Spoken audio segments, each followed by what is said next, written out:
میں کوئی اسلام کا اسکالر نہیں ہوں، لیکن جتنی میں نے تاریخ پڑھی ہے اور میں نے اپنا دین پڑھا ہے، انسان کے معاشرے میں اور جانوروں کے معاشرے میں سب سے زیادہ فرق ایک ہی ہے، جانوروں کے معاشرے میں انصاف نہیں ہے۔ وہاں جس کی طاقت شہر حکمران ہے کیونکہ طاقتور ہے، سب سے جو کمزور ہوتا ہے وہ بیچارہ چھپتا پھرتا ہے، کوئی تحفظ نہیں ہے۔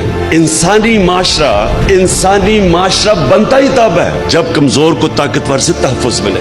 میں نے معاشرے دیکھے ہوئے ہیں، چھوٹی عمر میں برطانیہ گیا تو میں نے رول آف لا دیکھا وہاں، اور مجھے تب سمجھ آئی کہ وہ کیوں آگے نکل گئے ہیں۔ اور پاکستان کے اندر یہاں کبھی بھی رول آف لا نہیں تھا۔ علامہ اقبال جیسے ایسا بڑا ذہن، اس نے تصور دیا اس ملک کا، مدینہ کی ریاست کے اصولوں کے اوپر اس ملک نے کھڑا ہونا تھا۔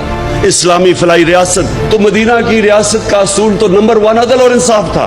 انصاف خوشحالی لے کے آتا ہے۔ جہاد فرض ہے مسلمانوں پہ، کیونکہ جہاد میں آپ ظلم سے بھاگتے نہیں ہیں، ظلم کے سامنے سر نہیں جھکاتے، ظلم کا مقابلہ کرتے ہیں۔ یہ حکم ہے اللہ کا، اللہ کو تو کوئی فائدہ نہیں پہنچا سکتا۔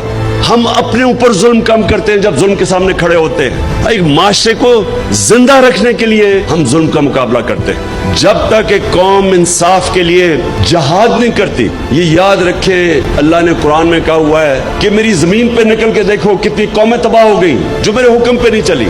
اللہ کا سب سے بڑا حکم کہ میری زمین پہ انصاف قائم کرو۔